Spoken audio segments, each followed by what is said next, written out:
بسم اللہ الرحمن الرحیم۔ السلام علیکم۔ جناب عبد المناف کے دو جڑواں بیٹے پیدا ہوئے جن کا نام ہاشم اور عبد شمس رکھا گیا۔ تاریخی کتب سے پتہ چلتا ہے ان دونوں بچوں کے کچھ اعضاء بھی جڑے ہوئے تھے جن کو بعد میں الگ کیا گیا۔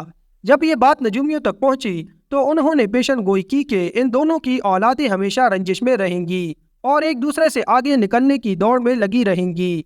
ہاشم سے حضرت عبد المطلب پیدا ہوئے اور ان کی اولاد حضرت عبداللہ جو کہ حضور نبی کریم صلی اللہ علیہ وآلہ وسلم کے والد گرامی تھے، ابو طالب جن سے شیر خدا حضرت علی پیدا ہوئے اور حضرت عباس، یہی بنو ہاشم کہلائے۔ ہاشم کے جڑواں بھائی عبد شمس سے امیہ پیدا ہوئے اور امیہ کے دو بیٹے عرب اور ابو الاس تھے۔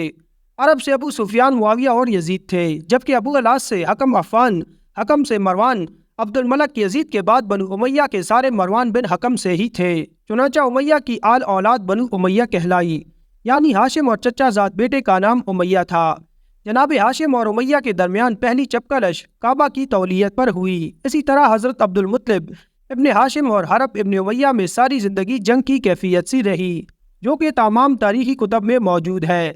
لیکن مکہ میں بنو ہاشم ایک دینی گھرانے سے مشہور ہوئے کیونکہ انہی کے پاس کعبہ کی تولیت تھی، جبکہ بنو امیہ مکہ کے دیگر قبائل پر اپنی جنگی قابلیت کی وجہ سے حکمرانی میں رہنے لگے۔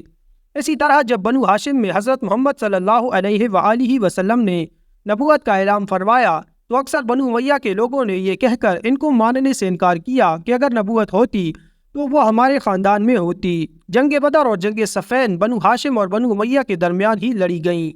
اسی طرح بنو امیہ میں سے جب یزید نے 60 ہجری میں حکومت سنبھالی تو اس نے مدینہ کے حاکم کو خط لکھا کہ مدینہ میں موجود اثر و رسوخ رکھنے والی شخصیات سے میری بیعت لو، خصوصی طور پر نواسہ رسول حضرت امام حسین سے تو ہر صورت بیعت لینی ہے۔ کچھ اصحاب رسول صلی اللہ علیہ وآلہ وسلم اور حضرت امام حسین نے یزید کی بیعت سے انکار کر دیا۔ بیعت سے انکار کی وجہ یہ تھی کہ یزید کی حکومت اسلامی اصولوں کے مطابق نہ تھی، لیکن یزید دن رات اسی تگ و دو میں لگا رہا کہ کسی طرح نواسہ رسول صلی اللہ علیہ وآلہ وسلم سے بیعت حاصل کر لے، کیونکہ ان کی بیعت نہ کرنے سے کبھی بھی اس کی حکومت سنبھل نہ پائے گی۔ جب مدینہ میں حالات خراب ہونے لگے، شر اور فساد پھیلنے کا خطرہ بڑھا تو امام عالی مقام نے مدینے سے ہجرت کا ارادہ کر لیا۔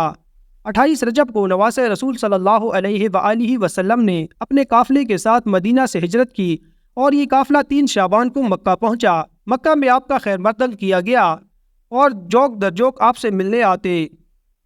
10 رمضان کو حضرت امام حسین کے پاس پہلا خط کوفے سے آیا اور بے شمار خط کوفے سے آنے لگے کہ آپ کوفہ آ جائیں، ہم آپ کی بیعت کریں گے اور یزید کی حکومت کو ہم نہیں مانتے۔ آپ نے اپنے چچا زاد بھائی حضرت مسلم بن عقیل کو اپنا سفیر بنا کر کوفہ بھیجا کہ وہاں کے حالات کا جائزہ لیں۔ 6 شوال کو حضرت مسلم بن عقیل کے ہاتھ پر تقریباً 18,000 کوفیوں نے بیعت کر لی۔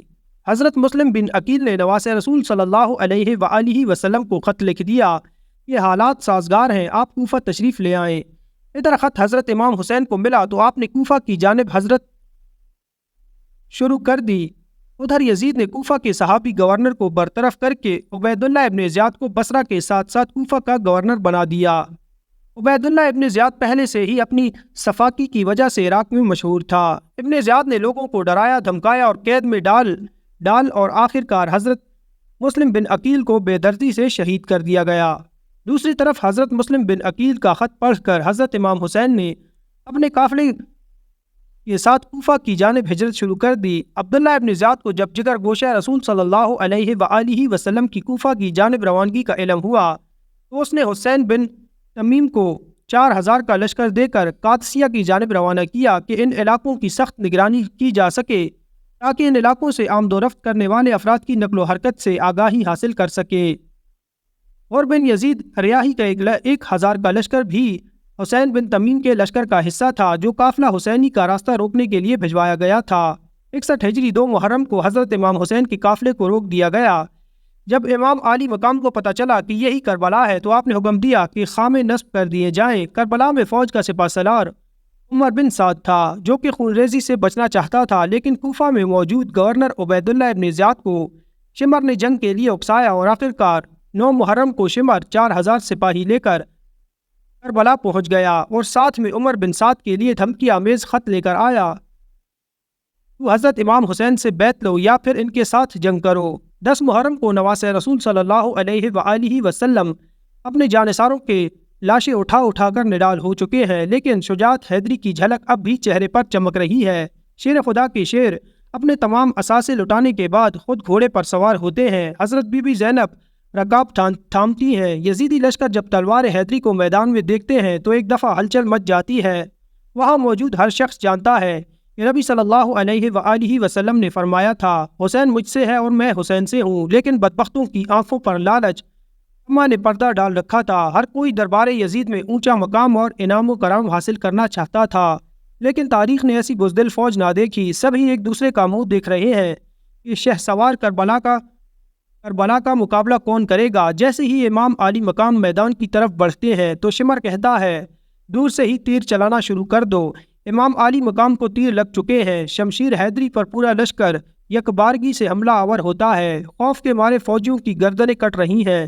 سینکڑوں یزیدی فوج جہنم واصل کرنے کے بعد نواس رسول نماز پڑھنے کی مہلت مانگتے ہیں۔ یہی وہ وقت تھا کہ جب شمر کے جوش دلانے پر مالک کندی نے پیچھے سے ایک ایسا وار کیا، شمر ملعون کے کہنے پر سب نے تیروں کی برسات کر دی۔ اولی بن یزید نواس رسول صلی اللہ علیہ وآلہ وسلم کا سر کاٹنے کے لیے آگے بڑھا، لیکن ہاتھ کانپ گئے۔ پھر شقی القلب بدبخت اور ذلیل سنان بن انس آگے بڑھا اور انعام و کرام کی لالچ میں امام علی مقام کا سر تن سے جدا کیا۔ ملعون ابن زیاد کے حکم پر تمام سرنیزوں پر چڑھا دیے گئے اور جسم اطہر کو گھوڑوں کی ٹاپوں تلے پامال کیا گیا۔ سانحہ کربلا کے بعد عمر بن سعد نے اپنے لشکر میں سے قتل ہونے والوں کو 11 محرم کو دفن کیا۔ سید زادوں اور اصحاب کے 72 جسد مبارک گور و کفن چھوڑ کر اور اہل بیت کو قیدی بنا کر کوفہ کی طرف دربار ابن زیاد کی طرف بڑھنے لگا۔ نواس رسول صلی اللہ علیہ وسلم اہل بیت اور اصحاب کے سر مبارک نیزوں پر ہیں۔ اسیران کربلا اور نواس رسول صلی اللہ علیہ وآلہ وسلم کے سر مبارک کو ابن زیاد کے دربار میں پیش کیا گیا۔ عبید اللہ ابن زیاد نواس رسول کے ہونٹوں پر چھڑی مارتا ہے۔ اہل بیت خون کے آنسو بہا رہے ہوتے ہیں۔ اس کے بعد عبید اللہ ابن زیاد نے کربلا کے قافلے کو شہداء کے سروں کے ساتھ شمر و طارق بن محفر کی قیادت میں یزید کے محل کی طرف شام روانہ کر دیا۔ تاریخ گواہ ہے کہ شام میں جب قافلہ پہنچا تو وہاں جشن کا سما تھا۔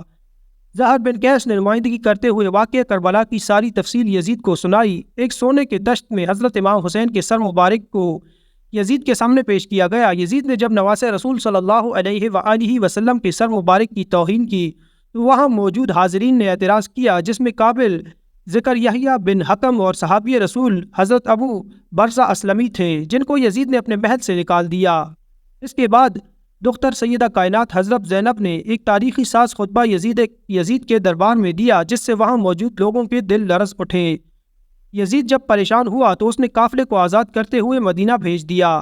مدینے کے لوگوں کو واقعہ کربلا کی خبر مل چکی تھی۔